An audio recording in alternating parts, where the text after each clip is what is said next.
Hola, buenas tardes, bienvenidos y bienvenidas. Mi nombre es Adriana, yo soy la nutricionista de Jupema. Gracias a APSE por invitarnos de nuevo a esta actividad. Hoy vamos a hablar un poquito sobre vitaminas y minerales, esperando pues que el tema de ustedes sea de interés. Entonces voy a compartirles la presentación y si hay preguntas o comentarios, los escriben ahí en el Facebook, con muchísimo gusto, al final los respondemos. Bienvenidos.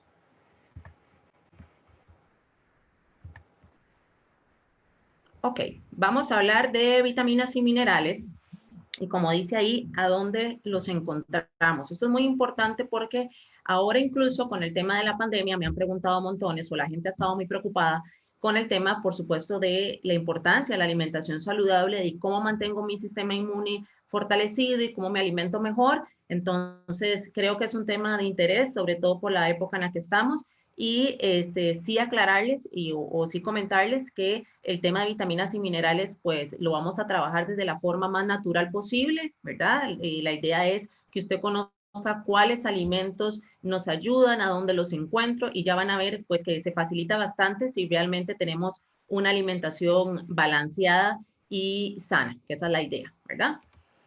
Vamos a empezar con el tema de las vitaminas. Es muy importante darles a conocer que realmente, como les decía ahorita, si usted tiene una alimentación balanceada, no es necesario que nos suplementemos, no es necesario andar comprando cosas en las macrobióticas o en las farmacias. La idea es que usted tanto las vitaminas y los minerales los obtenga de una forma natural. Entonces, como dice ahí, son micronutrientes junto con otros elementos nutricionales actúan como catalizadores de procesos fisiológicos y la mayoría de las vitaminas esenciales, eso sí, no los podemos elaborar nosotros mismos en nuestro organismo, por lo que es muy importante a través de la alimentación obtener estos micronutrientes. Como les decía, lo más importante es que sea de manera natural.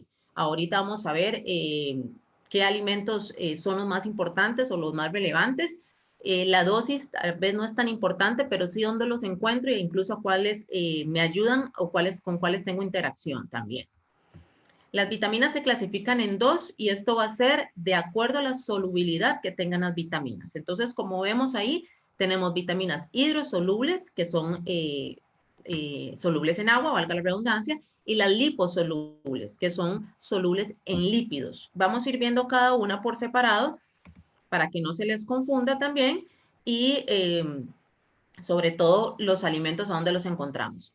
Las hidrosolubles son precursoras de muchas coenzimas, eso es muy importante, los cuales son necesarias para varias reacciones químicas del organismo o del metabolismo, se disuelven en agua, entonces estas o algunas de ellas pueden quedar en los residuos, en el agua donde usted cocina los alimentos. Esto es importante porque mucha gente cuando hace, por ejemplo, sopas, cuando hace caldos, cuando hace guisos o hierve alimentos en general, siempre tendemos a tener la costumbre de botar esos líquidos, esos residuos. Algunas de esas vitaminas, por ser hidrosolubles, quedan en esos líquidos. Entonces, siempre la recomendación nutricional es que si vamos a hervir verduras o hervir vegetales o hervir alimentos o hacer sopas y demás, utilicemos esa misma agua para otro tipo de preparación. No botemos esos caldos o no botemos esos residuos. Eso es importante. Algunas se van a perder, como dice ahí, por calor, pero muchos nos van a quedar en los líquidos.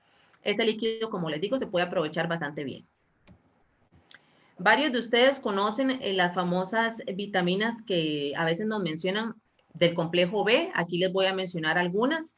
Hay B1, B2 y B3, ya las vamos a ver y vamos a empezar con la famosa tiamina. La tiamina se conoce como la vitamina B1. Como dice ahí, la tiamina ayuda a la conversión de carbohidratos en energía, es esencial para el funcionamiento del corazón, de diversos músculos y del sistema nervioso.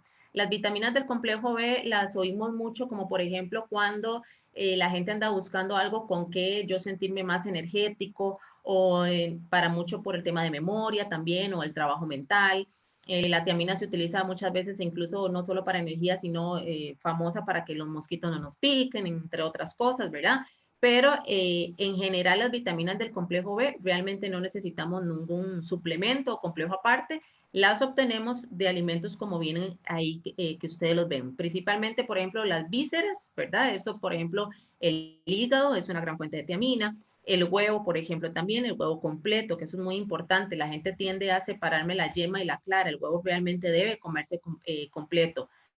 cereales, desde panes, arroz, esto es por un tema también de fortificación, que ahorita les comento un poquito de eso, enriquecidos, como dice ahí, las arvejas, ¿verdad? Que son una leguminosa, los granos enteros y las carnes magras. Las recomendaciones de 1.1 a 1.12 microgramos, pero realmente el tema de las dosis o las recomendaciones se los pongo por cultura general, pero no es necesario que usted esté tan pendiente de cuánto necesito, porque les recalco, si usted come de manera saludable, realmente todo su requerimiento de vitaminas y de minerales está cubierto. Y aquí hay algo muy importante. Recuerden que el organismo tiene un tope en cuanto a ese requerimiento de vitaminas y minerales. ¿Qué quiere decir eso? Que si usted realmente come bien, si usted come de todos los grupos de alimentos, si usted ingiere los alimentos que su cuerpo necesita, su requerimiento de vitaminas y minerales va a estar al tope. Entonces, si usted compra un suplemento o si usted decide comprar algo de manera externa a través de la farmacia, porque se lo recomendaron, macrobiótico y demás, lo que el organismo va a hacer es que el exceso de vitaminas y minerales que usted le está dando lo va a botar a través de la orina. Entonces vamos a perder la vitamina, vamos a perder dinero también y el cuerpo realmente no va a aprovechar gran cosa de ese suplemento como tal. Vamos con la vitamina C, que ahora está muy de moda. El crecimiento y la reparación de tejidos, es importante la vitamina C para sanar heridas, incluso es muy importante en pacientes, por ejemplo, diabéticos, que a veces tienen problemitas para cicatrizar, formación, como les digo, de cicatrices, reparar y mantener cartílago, es importante la vitamina C, los huesos, incluso los dientes. E incluso la vitamina C se considera un antioxidante. Últimamente ha habido un poquito de controversia con el tema de la vitamina C, se ha puesto muy de moda ponerse vitamina C, una dosis importante de vitamina C, porque la gente dice que por el tema del sistema inmune, por el tema incluso estético de las arrugas, energía, entonces varios lugares están colocando intravenoso vitamina C, pero la realidad es que no hay estudios o hay evidencia certera ni reciente ni científica que nos compruebe la efectividad de la vitamina C en esa sobredosis o en ese tipo de aplicaciones.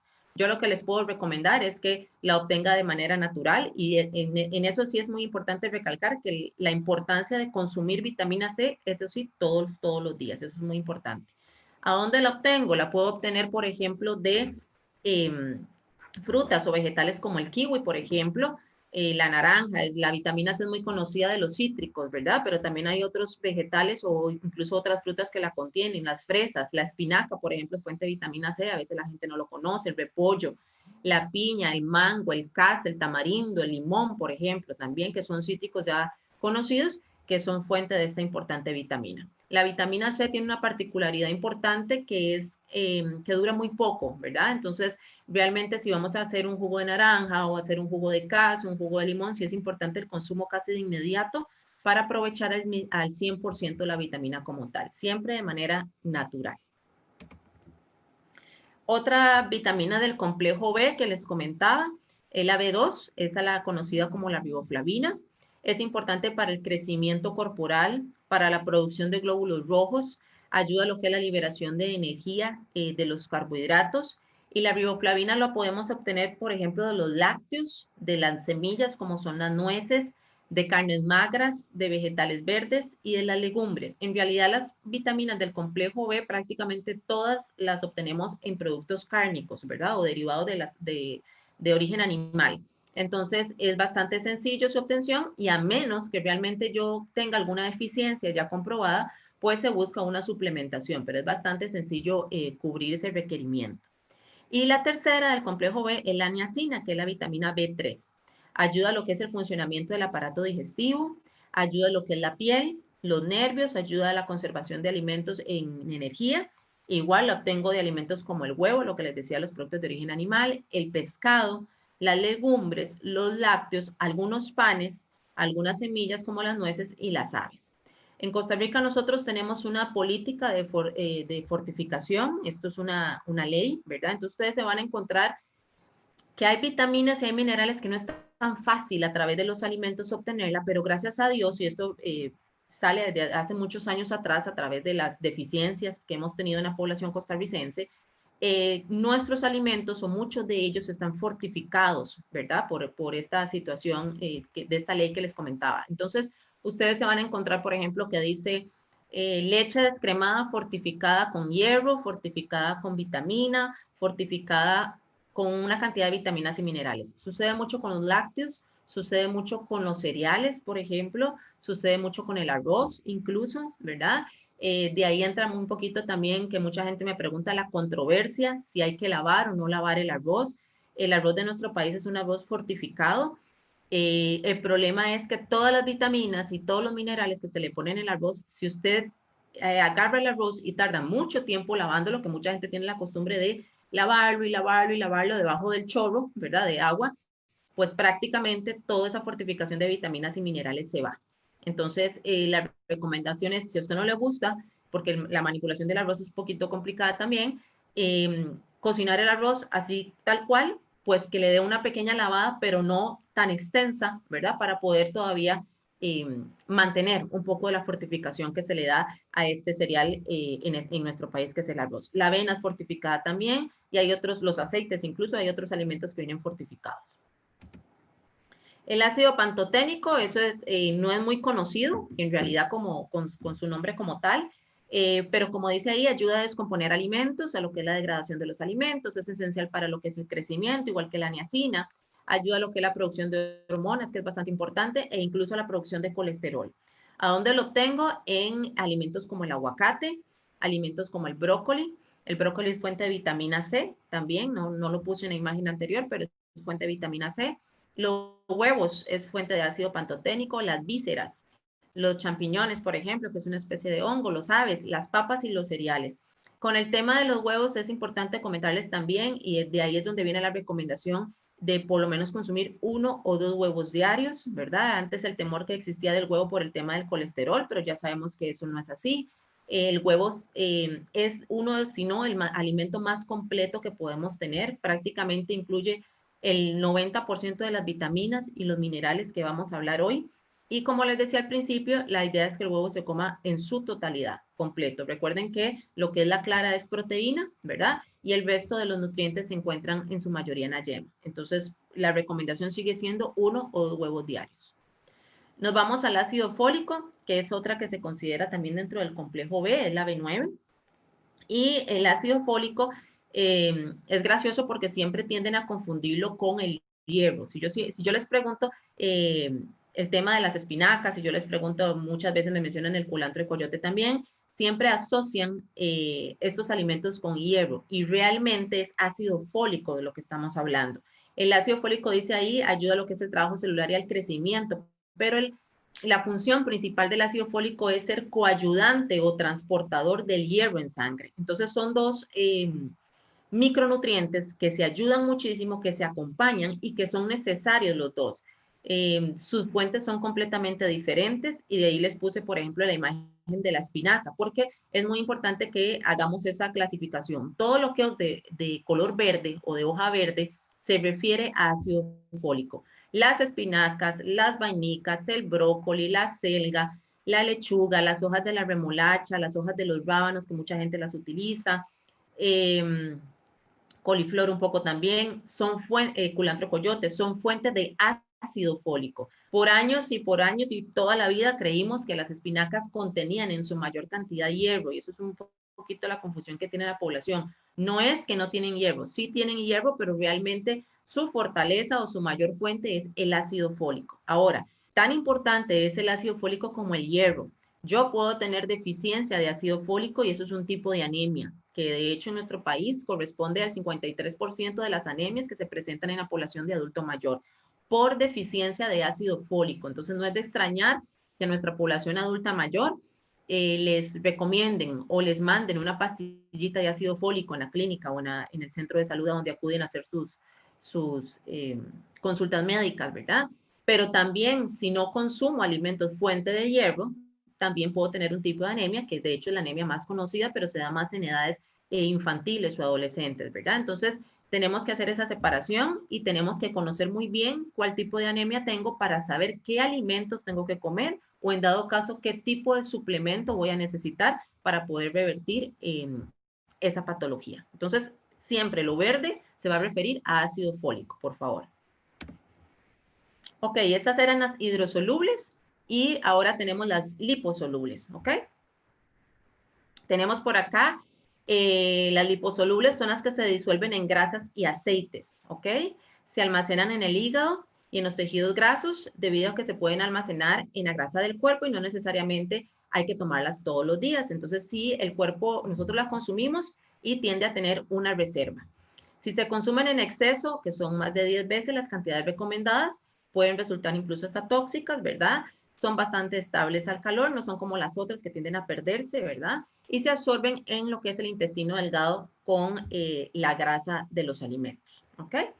Si hay preguntas, ya casi las leo cuando terminemos la charla y con muchísimo gusto las respondemos. ¿Cuáles son las liposolubles? Vamos a empezar por los carotenos. Normalmente también la gente confunde mucho lo que es vitamina A con carotenos, ¿verdad? Entonces, los carotenos es realmente la base, por decirlo así. Entonces, como dice ahí, cuando son ingeridos, estos se convierten en vitamina A, reducen las probabilidades de ataques cardíacos, por ejemplo, funcionan como antioxidante, que eso es muy importante, y aumenta la eficiencia del sistema inmune. ¿Dónde lo encuentro? Los carotenos, en los huevos, en las carnes, especialmente, en los lácteos, y el tema del hígado. El hígado siempre me preguntan porque el hígado, al ser una víscera, ¿verdad? Ya no se consume tanto como antes, pero la gente siempre le tiene como cierta reserva por el tema de la grasa. La gente que tiene ácido úrico no puede consumir mucha víscera, mucho hígado, pero realmente el valor nutricional del hígado es bastante fuerte, ¿verdad? Sí tiene sus ventajas, pero sí conocer de que no se considera ni siquiera una proteína, se considera una grasa y sí hay bastantes contraindicaciones dependiendo de su estado de salud. Personas que tienen mucho colesterol o colesteroles muy elevados o que tienen ácido úrico muy elevado, pues es preferible no consumir este tipo de alimentos. La vitamina K es bastante conocida también.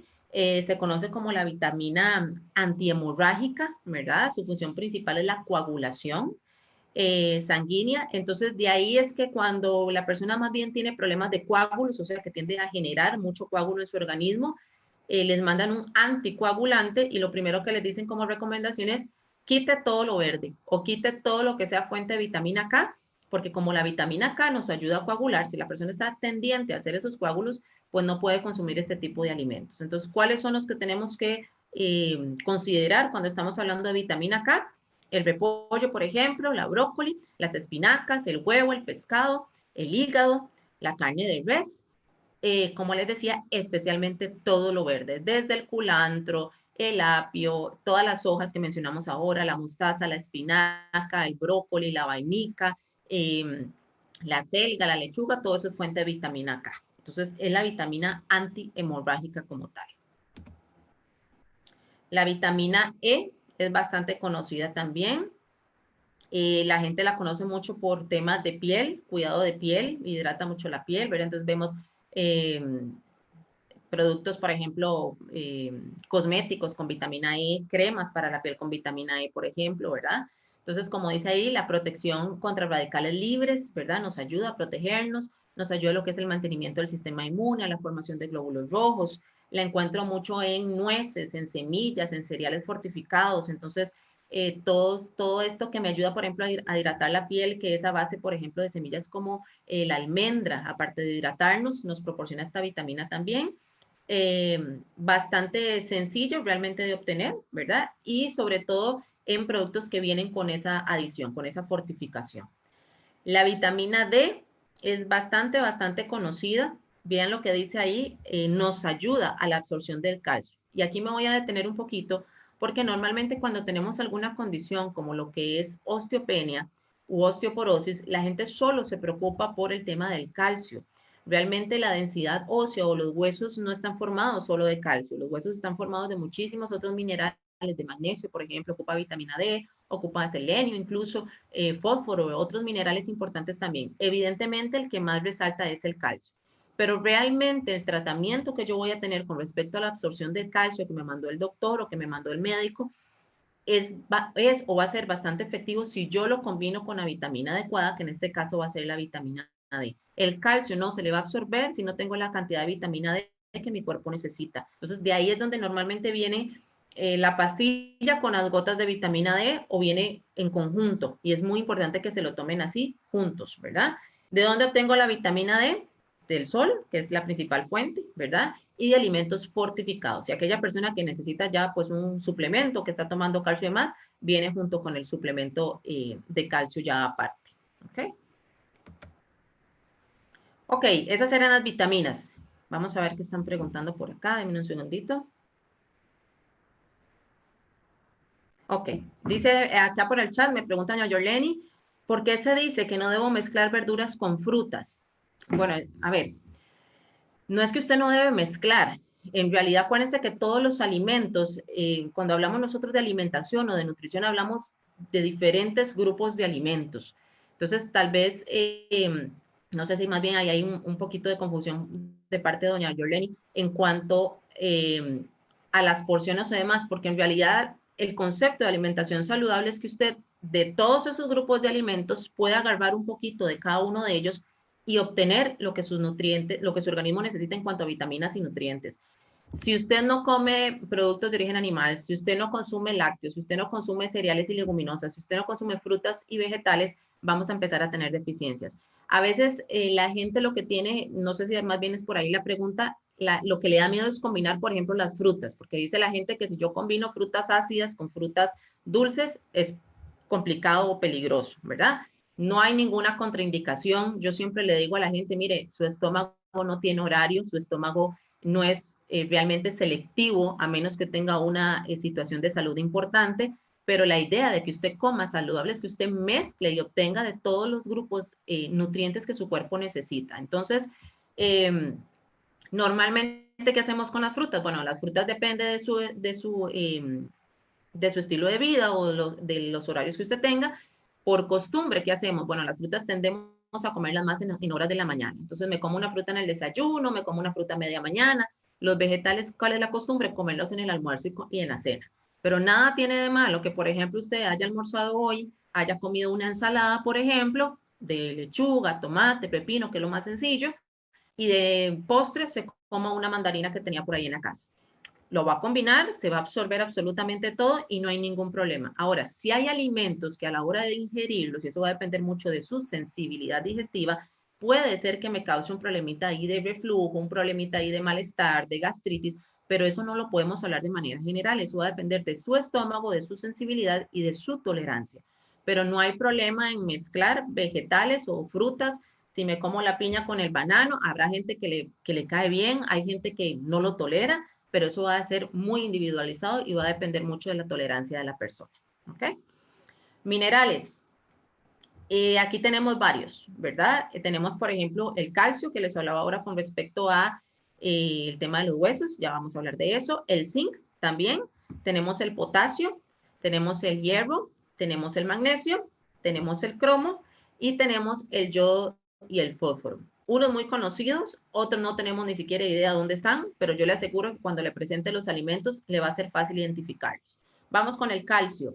Dice, el calcio es importantísimo para lo que es la formación y mantenimiento, ojo ahí, de huesos sanos, secreción hormonal, prevención de osteoporosis e incluso nuestros niveles de calcio son importantes para temas de contracción muscular, para salud cardiovascular, incluso no es solo tema de huesos. Aquí sí me voy a centrar un poquito en temas de recomendación porque me preguntan mucho con respecto a los tratamientos de calcio. ¿A dónde obtengo el calcio? En lácteos y derivados. Y aquí es muy importante aclararles lo siguiente. Lácteo es leche, lácteo es yogur. Me dirán, ¿y los helados y el queso y la natilla? Esos son derivados lácteos, pero cuando yo hablo de lácteos y me refiero a calcio, yo necesito tener un alimento donde realmente la porción que yo me coma sea fuente de ese nutriente o ese micronutriente, en este caso el mineral del calcio como tal.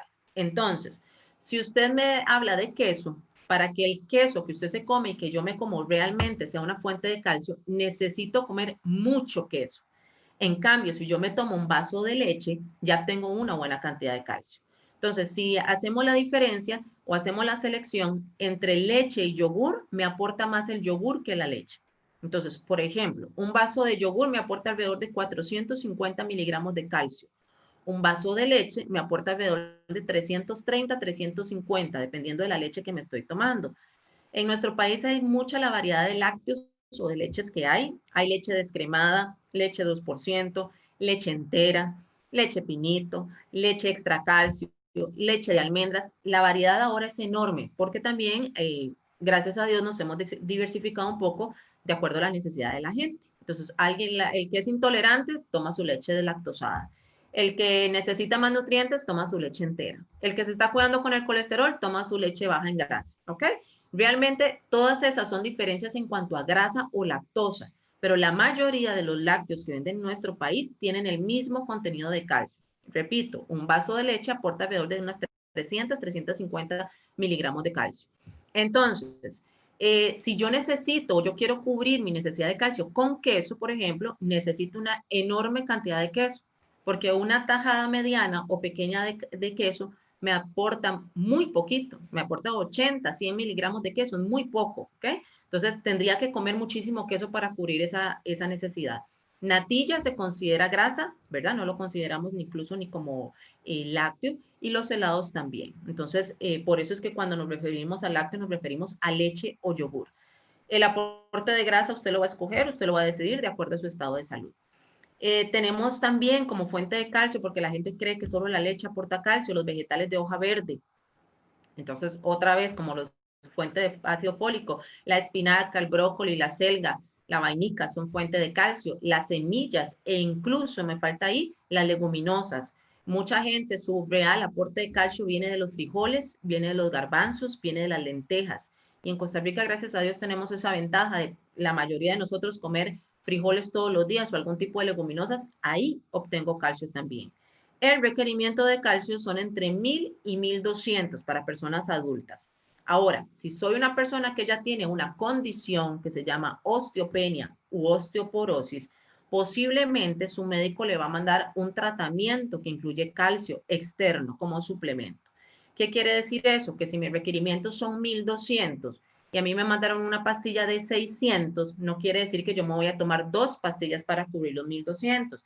Las personas que han tomado pastillas de calcio saben que son pastillas muy fuertes, digestivamente hablando, generan mucho estreñimiento, el calcio no es un mineral fácil de digerir, por ende no es que me voy a tomar 2 pastillas, no, la idea es que usted se suplemente, obtenga el calcio de alguna forma de suplemento, pero que la otra mitad o el restante siga siendo calcio traído o generado de manera natural de sus alimentos. Entonces no es que ya con el tratamiento dejé de comer lácteos porque ya me estoy tomando la pastilla de calcio, no, sigo consumiendo el calcio natural de los alimentos más el suplemento o el medicamento que me mandaron como aliado al tratamiento que voy a tener. Aquí es importante también con los tratamientos de calcio, hay personas que tienden a formar cálculos renales, cálculos biliares o depósitos de calcio. Eso es importante verlo, ¿verdad? Hay gente que definitivamente el calcio no lo puede consumir porque inmediatamente ya se le hacen piedritas o depósitos por ahí, pero para eso pues están los exámenes y los controles médicos que siempre nos hacemos. Ok, el zinc es muy conocido, más conocido de la cuenta, pero a veces no lo identificamos muy bien en los alimentos. Como dice ahí, interviene en lo que es el metabolismo de las proteínas, ayuda al buen funcionamiento del sistema inmune, ayuda a lo que es la cicatrización, ayuda a la percepción del gusto, incluso del olfato, y a la síntesis de moléculas de ADN. ¿A dónde obtengo zinc? En la sardina, en la yema del huevo específicamente, en quesos, y cuando hablamos de quesos, hablamos quesos corrientes, quesos blancos, ¿verdad? En mariscos como las ostras, que no son nada común, ¿verdad? Pero bueno, ahí está. Germen de trigo, por ejemplo, carnes, en general todas rojas y blancas, y leguminosos como las lentejas. Para pacientes, por ejemplo, diabéticos, para pacientes que tienen problemas de cicatrización, el tema del zinc es bastante importante. El potasio, que aquí me preguntan mucho los que son hipertensos también. El potasio me ayuda a lo que es la promoción del desarrollo celular, me ayuda a la comunicación entre músculos y nervios. Y en cuanto a la alimentación del hipertenso, nosotros siempre les decimos, por ejemplo, baje la cantidad de sodio o reduzca la cantidad de sodio que el paciente hipertenso consume y aumente el potasio. ¿Por qué? Porque el potasio me va a ayudar muchísimo a controlar la presión arterial.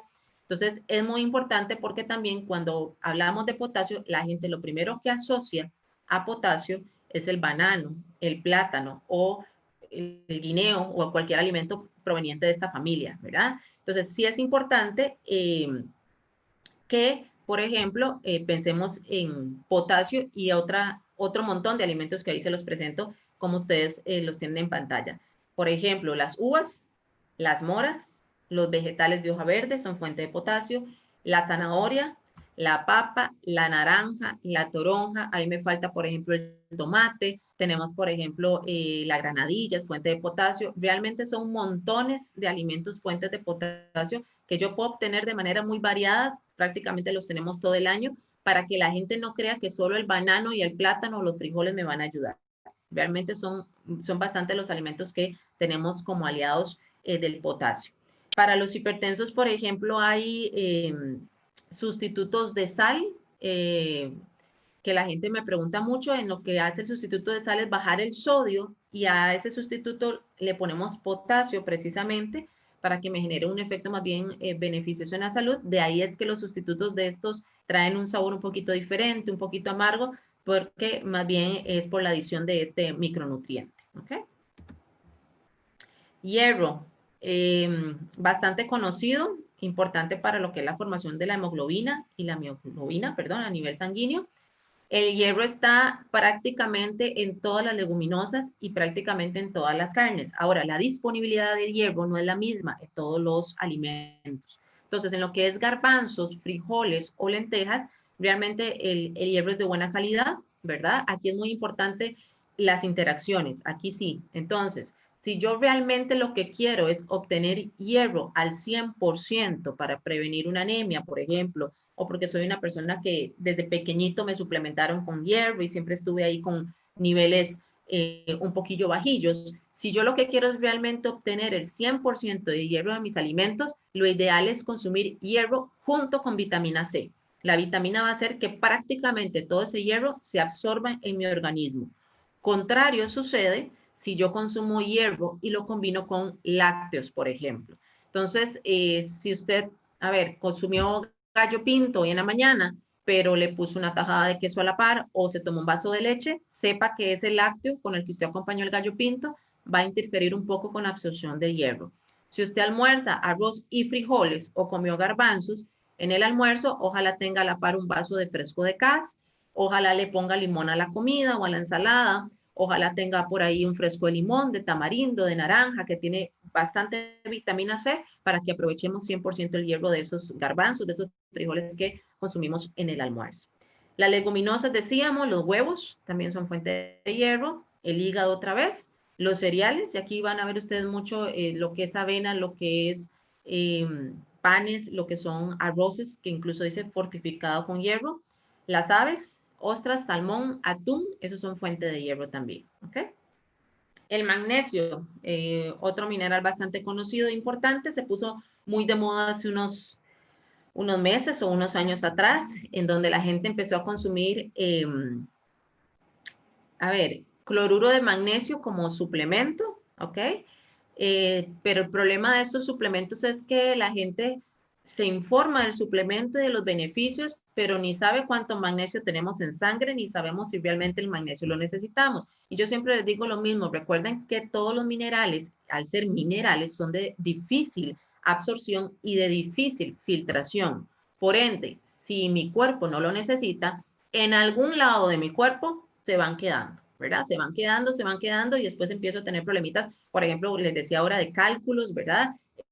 A nivel renal y demás. Entonces, el magnesio se puso muy de moda con esto del cloruro y la gente lo tomaba mucho porque era buenísimo para la memoria y porque era importante para el funcionamiento cerebral.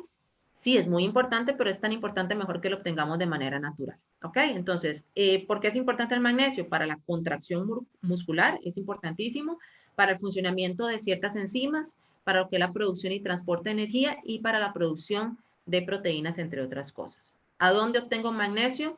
El banano, ¿ok? O plátanos, es la misma familia. Las almendras, por ejemplo, las leguminosas, igual, repito, frijoles, garbanzos o lentejas, los granos enteros y la soya. Con las almendras, aquí les voy a hacer la aclaración también, porque nosotros cuando hablamos de semillas, la gente mete en el concepto de semillas un montón de cosas que a veces no son semillas como tales. Entonces, aclararles que una cosa son semillas primero y otras cosas son frutos secos, ¿ok? Las pasas no son semillas, porque me lo han dicho y me lo han dicho mucho. Las pasas son frutos secos y con muchísima cantidad de azúcar también. Entonces, en dado caso, es preferible que se coma las uvas y no las pasas. Yo sé que a la gente le gusta el manicito con la pasa y las cosas de picar, pero es que realmente tienen mucha azúcar. El azúcar es muy concentrado y hay que tener un poquito de cuidado ahí. Cuando recomendamos el consumo de semillas, entonces tenemos que tener dos precauciones. ¿Qué tipo de semillas voy a comer? Porque no todas las semillas tienen la misma cantidad de nutrientes ni el mismo tipo de nutrientes. Y sobre todo la cantidad que voy a ingerir, que ustedes saben que la porción de semillas por día equivalente a grasas, porque son grasas, de las buenas muchas de ellas, pero siguen siendo grasas, es un puñito, no es la bolsa de semillas. Entonces, tal vez hacer una mejor selección de ese tipo de semillas. Entonces, escojamos las almendras, escojamos, por ejemplo, semillas como la semilla de marañón, ¿ok? Que es bastante dada en este país. El maní a la gente aquí le encanta muchísimo, pero con el maní también. ¿Qué tipo de maní? Si es un maní que viene con mucha sal, no me funciona. Si es un maní que viene con dulce, no me funciona. Si es un maní que viene a veces con un condimento también ahí un poco picante, no me funciona, ¿verdad? Entonces debe ser pues maní lo más natural posible, pero vigilar mucho la cantidad. Las almendras tienen la ventaja dentro de sus nutrientes, eh, no solo tienen magnesio, las almendras son una de las mejores fuentes de calcio que podamos tener, devolviéndonos un poquito al tema del calcio. Y de hecho, en cuanto a lácteos, que se me olvidó mencionarles anteriormente, la leche de almendras es la leche que más cantidad de calcio tiene. Entonces, funciona muy bien para las personas que son intolerantes, ¿verdad? Al tema de la lactosa. Es una leche, por llamarlo así, pero es un derivado vegetal, ¿verdad? De esta semilla, extracto de esta semilla. Tiene un saborcito un poco peculiar, pero la gente realmente se acostumbra y es la mejor fuente de calcio y a la gente que tiene osteoporosis o problemitas de calcio, pues le funciona bastante bien. La que tiene sabor, la que es de sabor a chocolate, la que es de sabor a fresa, la que es de sabor a vainilla, tienen que controlar porque tiene azúcar, ¿verdad? Pero la que es original, con su sabor original, pues es bastante beneficiosa. Entonces, realmente las almendras, por su contenido no solo de magnesio, sino de calcio, favorecen bastante bien. Ok, hay otros que nosotros conocemos, son minerales, pero los conocemos también como oligoelementos, ¿verdad?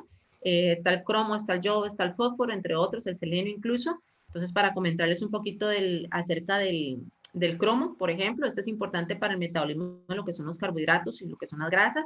Estimula lo que es la síntesis del colesterol, importante para el metabolismo de la insulina, para aquellos pacientes que son diabéticos también. ¿A dónde lo obtengo? De alimentos como, por ejemplo, un poco comunes, pero ahí está, la levadura de cerveza. Los huevos tienen un poquito de cromo también. Volvemos al tema del hígado. En el pollo tenemos cromo. Las carnes, por ejemplo, rojas, la espinaca, el banano y las manzanas. Ahora, aquí me detengo un poquito con el tema de las espinacas porque también es importante irnos un poco al principio con respecto al tema de la cocción. Hay alimentos, como ustedes pueden ver, que tienen vitaminas y minerales, algunas se pierden, otras no con el calor y demás, pero de ahí la importancia de que tratemos de consumir lo que se pueda en su estado natural. Me refiero a que no sobrecocinemos los alimentos, no los... sucede mucho, por ejemplo, una señora una vez me dijo con el tema de la linaza. La linaza con su excelente fuente de fibra, su excelente fuente de minerales, como el calcio, por ejemplo, con todo lo que tiene la linaza y la señora la hervía y la hervía y la hervía porque la linaza entre más la cocinemos suelta esa consistencia que es lo que a mucha gente le gusta.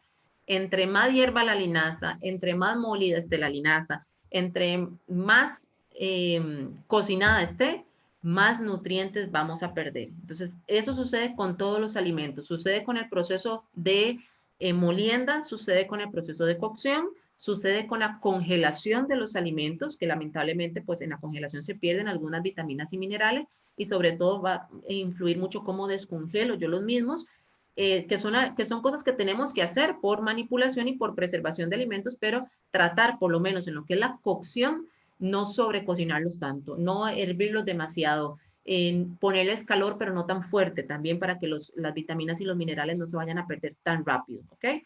Cuando hacemos, por ejemplo, jugos de frutas, batidos y demás, siempre se les recomienda por lo mismo, por el tema de el aporte de vitaminas y minerales. La gente pregunta mucho, ¿qué es mejor? ¿Me como la fruta o me la tomo un batido? Bueno, depende cómo va a ser ese batido.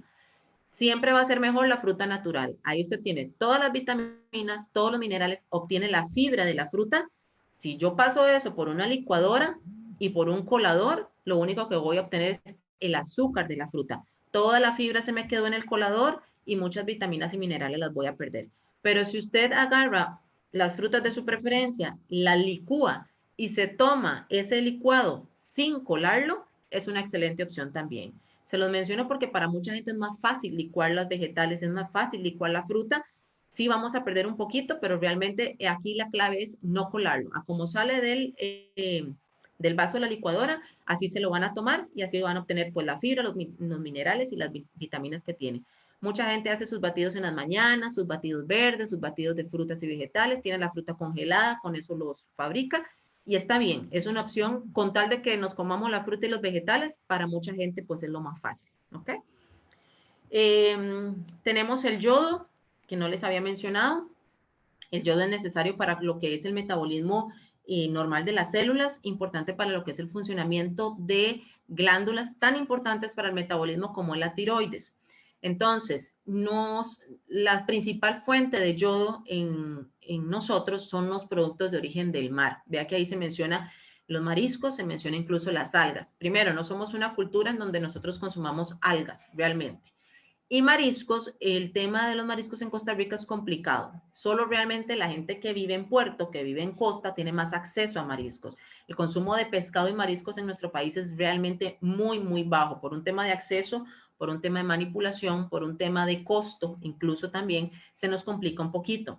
Entonces, de unos años para atrás, incluso ustedes los ven en la sal, igual en Costa Rica se hizo un estudio con respecto al consumo de yodo en nuestro país y se vio porque habían salido o empezaron a salir muchos pacientes o muchas personas con problemas de tiroides, bocio y demás en esta zona de acá. Entonces, se vio que el costarricense consumía muy poco yodo. De ahí es que la sal refinada de este país viene con yodo adicionada. Es una sal yodada. Entonces, siempre se les recomienda a las personas, mujeres sobre todo, que están en edad de menopausia, ¿verdad? O empezando el climaterio, que tienen problemas de tiroides, igual gente más joven incluso, que desde joven tiene problemas de tiroides, que el consumo de sal sea sal refinada, sal yodada. Eso es muy, muy importante porque realmente es de ahí donde la mayoría de los ticos obtenemos el yodo. Si su consumo de mariscos es un consumo frecuente, no va a tener problemas. Pero si no lo es, entonces es importante que valore cuál sal estamos utilizando. Les menciono esto porque de un tiempo para acá, de unos meses para acá, se puso muy de moda la sal gruesa, la sal marina, que es lo mismo, ¿verdad? Que es una sal que a la gente le gusta mucho, se puso muy de moda la sal del Himalaya, la sal rosada, por ejemplo, pero son sales que no vienen con ninguna fortificación ni con ningún yodo adicionado. Entonces, repito, si usted tiene problemas de tiroides, sí es muy importante que consuma la sal refinada, que viene por ley prácticamente con esa adición de yodo para nosotros en Costa Rica. ¿Ok? Y el último que les tengo por acá es el fósforo. ¿Ok? El fósforo es muy importante para lo que es la formación de huesos y dientes. De hecho, el fósforo es uno de los oligoelementos de los minerales junto con el calcio más importantes en lo que es la prevención tanto de osteoporosis como de osteopenia. Les decía anteriormente que el tema de huesos no era solo calcio, ¿verdad? El fósforo juega un papel sumamente importante incluso para la salud dental y para el tema óseo como tal. Importante en lo que es el crecimiento y reparación de células, producción de moléculas de ATP, que es la molécula que nos ayuda a producir la energía todos los días. ¿Y a dónde lo obtengo? En alimentos con proteína. Proteínas son todas las carnes, ¿verdad? Alimentos con proteína es res, pollo, cerdo, pescado, huevos incluso y queso, pero especialmente cuando hablamos de fósforos hablamos de pescados, esto es muy, muy importante, y de productos como por ejemplo el pollo. También la carne de res no es una excelente fuente de fósforo, realmente no tiene mucho, más tiene el pescado y el pollo. Y los lácteos. Entonces ahí pueden igual hacer una selección de lácteos de su preferencia y obtener pues una fuente de fósforo importante. ¿Ok? Tienen acá mi correo electrónico, ¿ok? Yo les comentaba, yo soy la nutricionista del Departamento de Prestaciones Sociales de JUPEMA. Ahí tienen el correo electrónico de la oficina. Si tienen alguna consulta ya un poquito más particular, con muchísimo gusto me pueden mandar un correo electrónico o incluso mi celular. Ahí me pueden mandar también un WhatsApp. No sé si hay preguntas, si alguien tiene algún comentario, con muchísimo gusto. Voy a dejar de compartir acá la presentación.